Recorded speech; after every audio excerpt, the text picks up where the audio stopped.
오늘 우리에게 주시는 이제 하나님 말씀을 받겠는데요. 오늘은 이사야 56장 1절에서 12절까지 말씀을 우리가 받도록 하겠습니다. 이사야 56장 말씀입니다.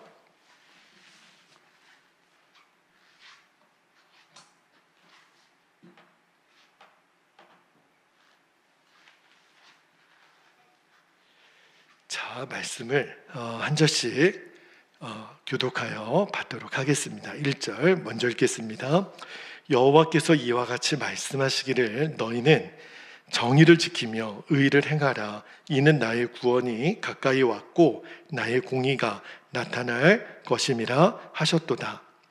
안식일을 지켜 더럽히지 아니하며 그의 손을 금하여 모든 악을 행하지 아니하여야 하나니 이와 같이 하는 사람, 이와 같이 굳게 잡는 사람은 복이 있느니라. 여호와께 연합한 이방인은 말하기를 여호와께서 나를 그의 백성 중에서 반드시 갈라내시리라 하지 말며 고자도 말하기를 나는 마른 나무라 하지 말라. 여호와께서 이와 같이 말씀하시기를 나의 안식일을 지키며 내가 기뻐하는 일을 선택하며 나의 언약을 굳게 잡는 고자들에게는 5절 내가 내 집에서 내 성 안에서 아들이나 딸보다 나은 기념물과 이름을 그들에게 주며 영원한 이름을 주어 끊어지지 아니하게 할 것이며 또 여호와와 연합하여 그를 섬기며 여호와의 이름을 사랑하며 그의 종이 되며 안식일을 지켜 더럽히지 아니하며 나의 언약을 굳게 지키는 이방인마다 7절 내가 곧 그들을 나의 성산으로 인도하여 기도하는 내 집에서 그들을 기쁘게 할 것이며 그들의 번제와 희생을 나의 제단에서 기꺼이 받게 되리니 이는 내 집은 만민이 기도하는 집이라 일컬음이 될 것임이라. 이스라엘의 쫓겨난 자를 모으시는 주 여호와가 말하노니 내가 이미 모은 백성 외에 또 모아 그에게 속하게 하리라 하셨느니라. 9절 들의 모든 짐승들아 숲 가운데 모든 짐승들아 와서 먹으라. 이스라엘의 파수꾼들은 맹인이요 다 무지하며 벙어리 개들이라 짖지 못하며 다 꿈꾸는 자들이요 누워있는 자들이요 잠자기를 좋아하는 자들이니 11절 이 개들은 탐욕이 심하여 족한 줄을 알지 못하는 자들이요 그들은 몰지각한 목자들이라 다 제 길로 돌아가며 사람마다 자기 이익만 추구하며 오라 내가 포도주를 가져오리라 우리가 독주를 잔뜩 마시자 내일도 오늘같이 크게 넘치리라 하느니라. 아멘. 하나님 말씀입니다. 자, 이제 수요일에 이사야 강해 이제 56장으로 이제 들어왔는데 오늘 설교 제목이 여러분들이 잘 기억하셨으면 좋겠어요. 가까이 오신 구원 앞에 어떻게 살 것인가, 그렇게 제목을 정했고요. 자, 오늘 우리가 읽은 이 이사야 56장이 굉장히 중요한 전환점에 있어요. 어떤 의미에서 그러냐면 여러분 이사야 성경이 1권에서 1장에서 66장까지 있거든요. 마치 구약 성경과 신약 성경을 묶어놓은 것 같은 그러한 굉장히 영적인 책이에요. 1장에서 39장까지는 하나님을 배반하고 범죄한 이스라엘에 대한 심판의 선언이 나오죠. 그리고 40장부터 마지막 장까지 하나님이 이제 장차 이루실 구원의 약속에 대한 말씀이 쭉 이어지는데 특히 우리가 한 달 전에 봤던 이사야 53장 같은 데서는 고난받는 종의 노래를 봤죠. 그러니까 메시아를 통해서 이루어질 구원을 예언하였고 지난 장입니다. 55장에서는 기억나시죠? 오라 목마른 자들아 다 내게로 오라. 그러니까 모든 사람에게 은혜의 잔치를 초청하셨어요. 자, 그게 이제 이사야 전체 성경의 줄거리인데 그러면 이제 질문이 하나 생겨요. 어떤 질문이냐면 내가 구원을 약속받았는데, 여러분은 구원을 약속받은 사람 맞습니까? 아멘이지요? 그러면 나 이제부터 어떻게 살지? 구원을 약속받은 사람은 어떻게 살아야 되는지에 대한 하나님의 대답이 오늘 이사야 56장에 나와요. 자, 우리가 구원을 약속받았다면 어떻게 살아야 되는지, 자, 1절을 한번 볼게요. 1절에 보면 하나님 이렇게 말씀하십니다. 여호와께서 이와 같이 말씀하시기를 너희는 정의를 지키며 의를 행하라. 보세요. 이는 나의 구원이 어떻게 됐다고요? 가까이 왔다는 거예요. 가까이 왔고 나의 공의가 나타날 것임이라 하셨도다. 여러분, 우리는 지금 신약 시대를 살고 있고요. 예수님이 십자가에서 죽으시고 부활하시고 승천하시면서 뭐라고 제자들에게 말씀하셨냐면 내가 다시 오리라. 우리는 지금 예수님의 재림의 날을 기다리며 살고 있잖아요. 근데 오늘 이사야 성경에도 동일한 맥락의 말씀이 나와요. 나의 구원이 가까이 왔다. 이 말은 어떤 시간적인 의미만이 아니고요. 하나님의 역사는 이미 시작됐다. 메시아가 오실 날이 가까웠다. 하나님의 나라가 임하기 시작했고 구원의 문이 활짝 열렸다는 거예요. 지금이 그래요.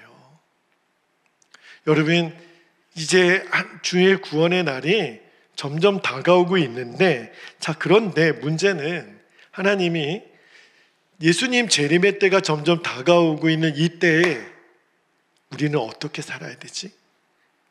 하나님의 백성은 어떤 모습이어야 할까? 오늘 본문에서 세 가지를 우리에게 말씀하시는데 한 가지씩 좀 나누고 기도하기를 원하는데, 첫 번째입니다. 우리가 구원의 약속을 받은 백성들은요, 첫 번째, 구원이 가까울수록 더 거룩하게 살아야 한다는 겁니다. 자, 1절 중간에 보면 하나님이 이런 말씀을 하세요. 너희는 정의를 지키며 의를 행하라.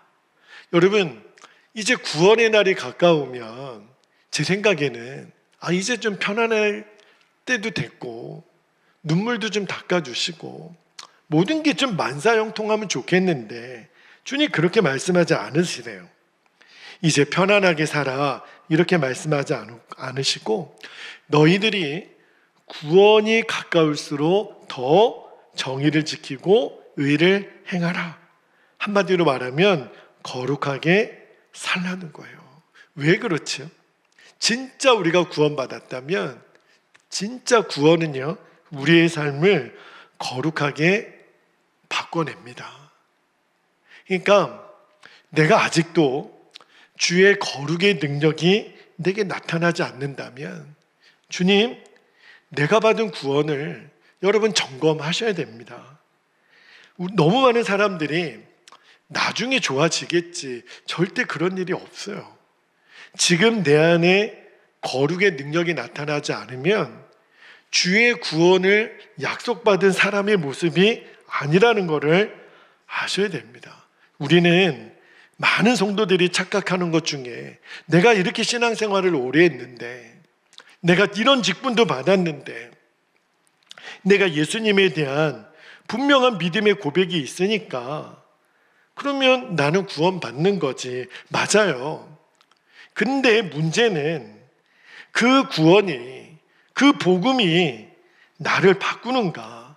여러분, 나를 바꾸지 못하는 복음은 복음이 아니거든요.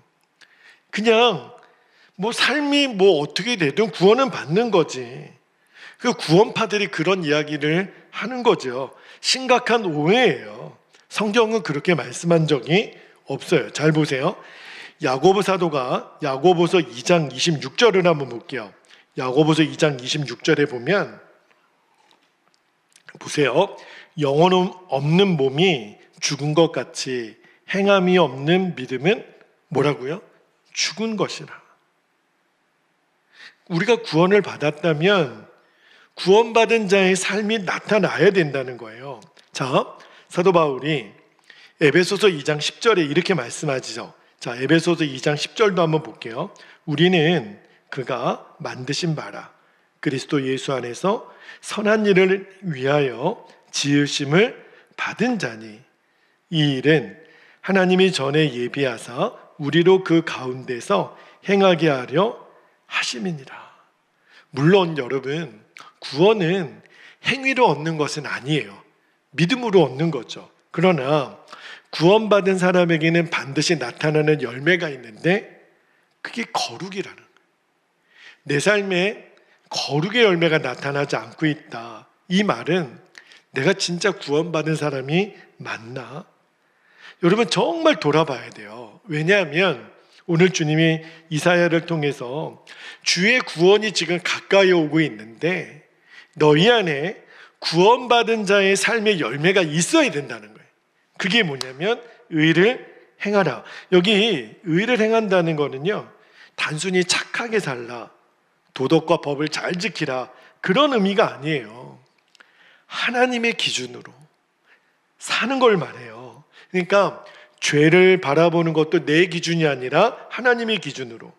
그러니까 우리가 계속 정직을 선택하고 거짓을 버리고 약자를 억압하지 않고 가정에서, 일터에서, 학교에서 사랑하고 진실하고, 이게 의를 행하는 삶이거든요. 기준은 하나님이에요. 자, 근데 또 하나, 구원이 가까울수록 또 하나 우리가 지켜야 될 게 안식일을 지키라는 말씀을 하세요. 2절 말씀을 좀 볼게요. 2절에 보면 안식일을 지켜 더럽히지 아니하며, 이 말씀이 오늘 이사야 56장에 몇 번 나와요. 그의 손을 금하여 모든 악을 행하지 아니하여야 하나니 이와 같이 하는 사람, 이와 같이 굳게 잡는 사람은 복이 있느니라. 여러분, 구약의 안식일이 신약이 뭐예요? 주일이죠. 그러니까 주일 예배 정신으로 살라는 거예요. 이게 뭐냐면 여러분, 안식일은 일주일에 하루, 그냥 그 날을 그냥 적당하게 지키라는 게 아니에요. 안식일 정신은 뭐죠? 삶의 중심을 하나님께 두라는 거예요. 근데 주일 예배를 생명을 다해 드리지 않으면서 내 삶을 어떻게 하나님께 둘 수 있을까요? 여러분, 예배는요, 교회에서 정해진 1시간, 내가 그냥 나이스한 모습으로 드리는 행위가 아니에요. 예배는, 그리고 주일 예배는 더더욱 내 삶의 방향을 재정립하는 거거든요. 그러니까 진짜 예배자는 예배를 드릴 때나 예배당을 나와서나 똑같아야, 그래야 진짜 예배자죠. 그래서 우리 자신을 오늘 말씀 앞에 정말 돌아봤으면 좋겠어요. 예배는 드리는데 나는 세상과 정말 다른가? 주일에 교회 와서 찬양을 하지만 입으로는 원망하고, 교회에서 사랑을 말하지만 가정에서 미움을 품고, 기도는 하는데 하나님 없이 살아간다. 말이 안 되는 거거든요. 주님 오늘 말씀하십니다. 구원이 가까울수록 너희는 거룩해져야 된다. 이게 구원의 약속을 받은 사람의 첫 번째 삶의 모습이고, 두 번째입니다. 두 번째 나누고 싶은 주제가 이제 전도에 대한 건데요. 하나님의 구원은 모든 사람에게 열려 있다. 이 말씀을 오늘 이사야 56장에 나오는데, 여러분 오늘 본문에 아주 놀라운 두 대상에게 하나님의 구원이 임했다라고 하는 선포가 나와요. 그 중에 한 사람이 이방인이고 또 한 사람이 고자입니다. 근데 여러분, 당시 유대 사회에서는 이방인은 철저히 하나님의 언약 밖에 있는 사람, 그러니까 정통 유대인들은요, 이방인들에게는 구원이 없다고 믿었어요. 인간 취급도 안 했거든요. 그리고 또 하나, 여기 보면 고자가 나와요. 여러분, 고자가 어떤 사람인 줄 알죠? 근데 신체적인 결함이 있는 거예요. 남자 중에. 이런 사람은 성전 공동체에 못 들어오게 율법이 그렇게 정해져 있었거든요. 자, 신명기 23장 1절을 한번 볼게요. 신명기 23장 1절에 보면 고환이 상한 자나 음경이 잘린 자는 여호와의 총회에 들어오지 못하리라. 그렇게 돼 있어요. 그러니까 여러분, 당시 이방인들 고자들을 그 어떤 원인에서 그렇게 되었는지 모르겠지만 이방인과 고자들은 이렇게 생각하지 않았을까요? 야, 내가 이방인으로 태어나고 싶어서 태어났어? 내가 고자로 태어나고 싶어서 태어났어? 우리는 뭐 하나님께 버림받은 사람이야? 우리는 하나님께 갈 수 없는 사람이야? 얼마나 화가 나고 얼마나 우리를 이렇게 태어난 하나님이 원망스럽고 자기 존재가 저주스럽고 그랬을까요? 근데 오늘 하나님이 뭐라고 말씀하시냐면 그들이 더 이상 절망하지 않아도 될 이유를 말씀하세요. 자, 3절 한번 볼게요. 3절에 보니까 여호와께 연합한 이방인이라고 나와요. 하나님을 진짜 믿는 이방인이죠. 말하기를 여호와께서 나를 그의 백성 중에서 반드시 갈라내시리라 하지 말며, 너희는 버림받은 사람이야 이렇게 말하지 말며, 보세요. 고자도 말하기를 나는 마른 나무라 하지 말라 이렇게 선언하세요. 여러분, 우리가 이방인이 아니고 고자가 아니어서 이 말씀의 느낌이 잘 안 와닿을 수 있겠지 모르겠지만 실제로 이방인들 고자들에게는요, 이거는요 생명의 위로예요. 이게 무슨 말이냐면 하나님은 저와 여러분의 어떠한 핸디캡, 어떠한 약점, 어떠한 과거, 어떠한 상처, 우리들의 민족도 외모도 어떠한 것도 보지 않으시고 오직 하나 여호와께 연합한 이방인, 하나님께 믿음으로 나오는 사람이라면 하나님이 뭐라고 말씀하시냐면 내가 너희들에게 영원한 이름을 줄 거야. 5절 말씀에 나와요. 자, 5절 말씀 한번 볼까요? 내가 내 집에서 내 성 안에서 아들이나 딸보다 나은 기념물과 이름을 그들에게, 그들이 이방인과 고자들이에요, 주며 영원한 이름을 주어 끊어지지 아니하게 할 것이며. 여러분, 이게 복음이에요. 이게 복음의 본질이에요. 차별이 없는 거예요. 복음은 절대 닫혀 있지 않고 열려 있거든요. 예수님이 오신 이유도, 예수님은 나는 죄인을 위하여 왔다. 사람들이 당시에 인간 취급도 안 했던 세리, 창녀, 강도, 병자, 이방인, 심지어는 예수님의 십자가 옆에 같이 못 박혔던 강도들까지 다 받아주셨잖아요. 그러니까 교회도 똑같아요. 여러분, 오해하지 말 것은 저런 사람이 교회에 합당해 이런 말을 할 수가 없어요. 내가 어떻게 구원받았는데. 교회는 완벽한 사람들의 모임이 아니에요. 교회는요, 용서받은 죄인들의 공동체죠. 우리가 누구를 향해서 당신 같은 사람 교회에 올 자격 없다고 말할 수 있는 사람이 누가 있어요? 그러니까 절대 사람을 외모로 판단하지 않게 되기를 명심하고 또 명심할 수 있기를 바랍니다. 하나님은 절대 사람의 외모를 보지 않으세요. 우리가 여호수아 성경도 마찬가지고 새벽에 사무엘상 성경 말씀을 읽고 있는데 하나님이 새 텍스트가 다 공통적으로 요즘 주시는 말씀이 하나님은 우리의 외모를 보지 않으신다. 우리 마음의 믿음을 보신다는 거예요. 누구든지 주의 이름을 부르면 구원을 받습니다. 로마서 10장 13절 다시 한번 같이 읽어볼까요? 시작. 누구든지 주의 이름을 부르는 자는 구원을 받으리라. 할렐루야. 이게 주님의 마음이에요. 그리고 마지막 때에 그렇게 열려있는 공동체에 정말 어떤 사람도 구원을 받아야 되는을 우리가 이제 증거를 해야 되고, 자, 세 번째입니다.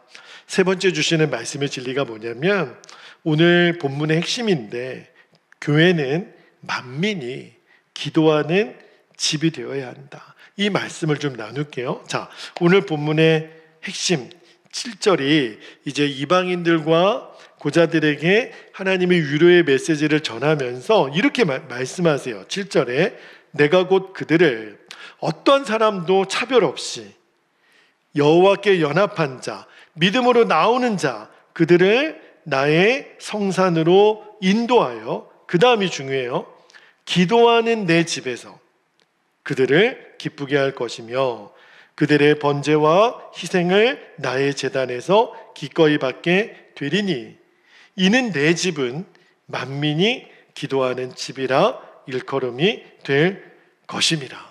이렇게 말씀하세요. 여러분, 예수님이 복음서에서 성전에서 매매하는 자들의 상을 뒤엎으시고 채찍을 내리치실 때 하셨던 말씀이 바로 이 말씀, 이사야 말씀을 이사야 56장 7절 말씀을 인용한 거예요. 자, 마가복음 1장 17절 한번 볼게요.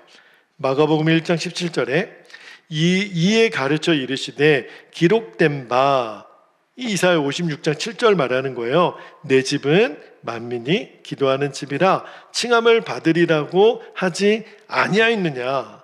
너희는 강도의 소굴을 만들었도다 하시매. 여러분, 예수님이 왜 이 말씀을 인용하셨을까요? 지금 가만히 보니까 성전이 아니에요. 성전이 기도하는 집이 아니라 장사하는 집이 된 거예요. 뭘 말하는 거냐면 교회에서 기도가 사라지면 하나님의 영광도 떠난다는 거예요.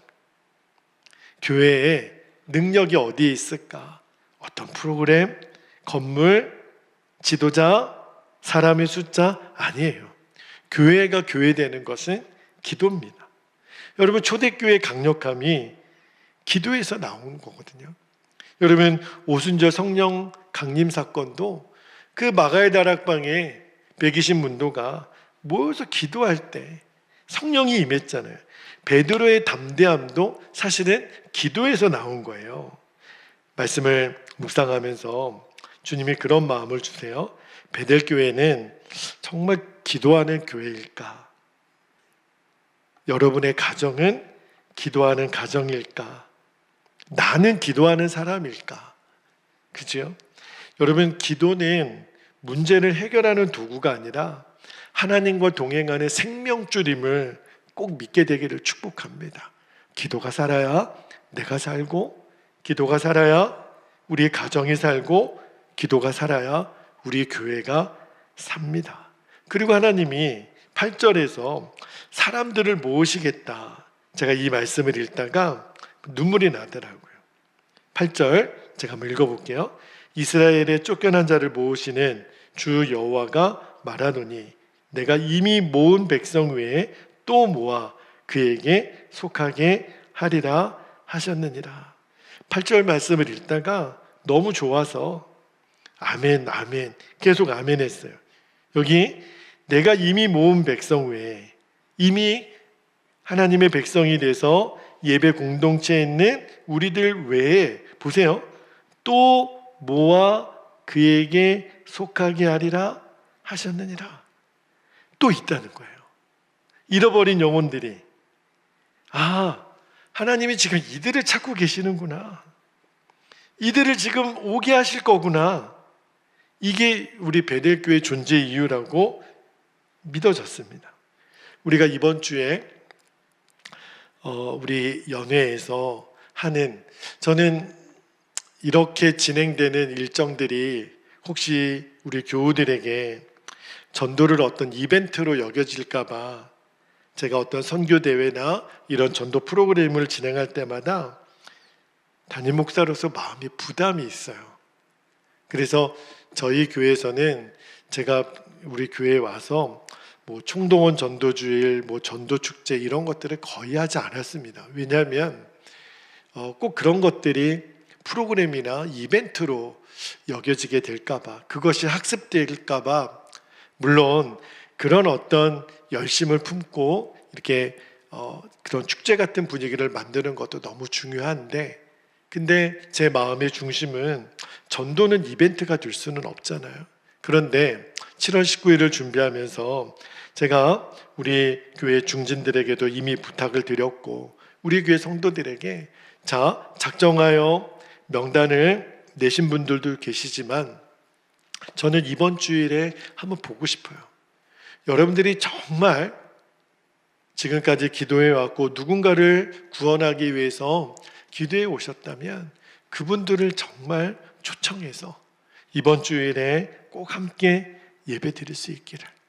저는 이 8절 말씀을 읽다가 내가 이미 모은 백성 외에 또 모아 그에게 속하게 하리라.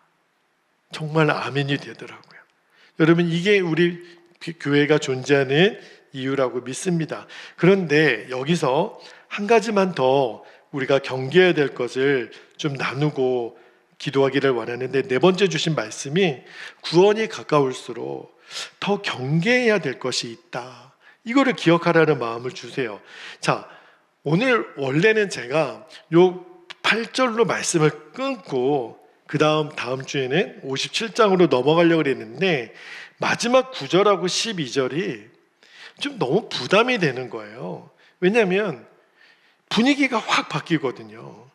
어떤 분위기냐면 지도자들을 향해서 하나님 엄중하게 책망하세요. 자, 10절하고 11절 말씀을 볼게요. 입에 담기도 민망한 책망이 나옵니다. 10절에 이스라엘 파수꾼들은 맹인이요 다 무지하며 벙어리 개들이라 짖지 못하며 다 꿈꾸는 자들이요 누워있는 자들이요 잠자기를 좋아하는 자들이니 11절 이 개들은 탐욕이 심하여 족한 줄을 알지 못하는 자들이요 그들은 몰제각한 목자들이라 다 제 길로 돌아가며 사람마다 자기 이익만 추구하며. 이게 지도자들에게 지금 하나님이 엄히 명하신 말씀이에요. 왜 이런 표현을 쓰셨을까? 여러분, 여기 파수꾼이 나오는데 이 지도자들이거든요. 파수꾼은요 본인이 잠들면 안 돼요. 깨어 있어야 돼요.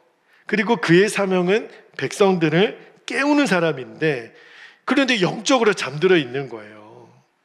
목자는 양을 먹이는 사람 아닙니까?